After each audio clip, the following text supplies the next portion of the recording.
Hello, I'm Catrina M. Craft, and you've just tuned into the Craft More Cash podcast, where finance meets innovation and strategy becomes reality.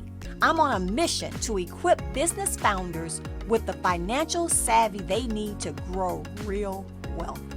So buckle up and let's dive into the world of financial success, innovative strategies, and the stories that make us all want to keep pushing forward. Welcome to Craft More Cash. Let's make wealth building simple, fun, and effective. Ready to transform your financial journey? Let's start crafting.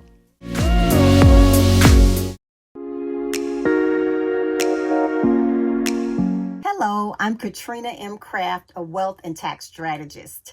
And today I want to talk about tax deductions that you can take as a business owner. There are several reasons why you want to seek out a specialist who works with your industry and in the tax code.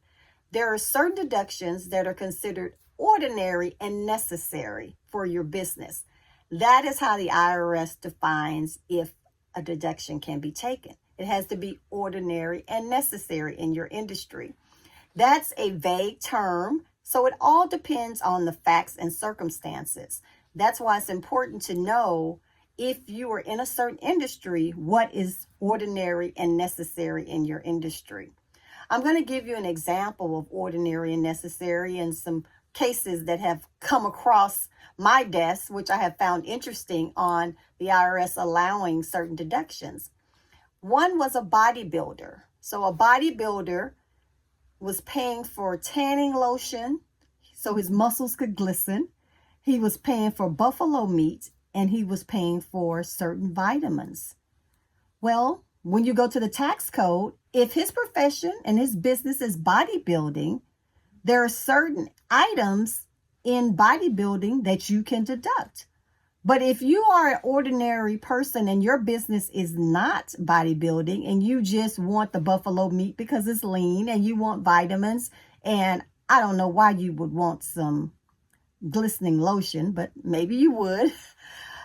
Those items would not be a deduction for you in your business. Another case that I saw that I found interesting was a couple who had a business. They had a business in one location and the other business was about 6 hours away. They were using commercial flights to go to their other business, but they would have to drive 2 hours just to get to the airport to fly then to their other business. So they decided they were going to buy an airplane, a small airplane, and deduct it as a business expense. My question is, was it ordinary and necessary? And that is what the IRS asked. Well, the IRS said yes, it was ordinary and necessary. It's necessary because they did have another business in another location that they needed to fly to. And it's ordinary because although they weren't flying commercial, they had their own small plane and they could fly themselves to their business. And the IRS allowed that deduction. That's why it's important to work with a tax strategist that understands your industry, knows what's ordinary and necessary, looks at tax code. So there's many factors involved in understanding the tax code, understanding what's ordinary and necessary per industry, per tax court. Also, you need to understand if it's necessary based on amounts.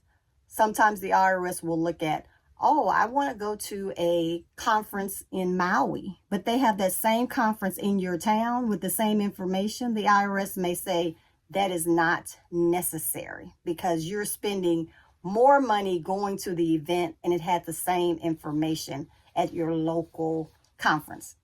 So remember those things, remember those rules when you're looking at what's ordinary and necessary, and make sure you're speaking with the tax strategist that understands your industry.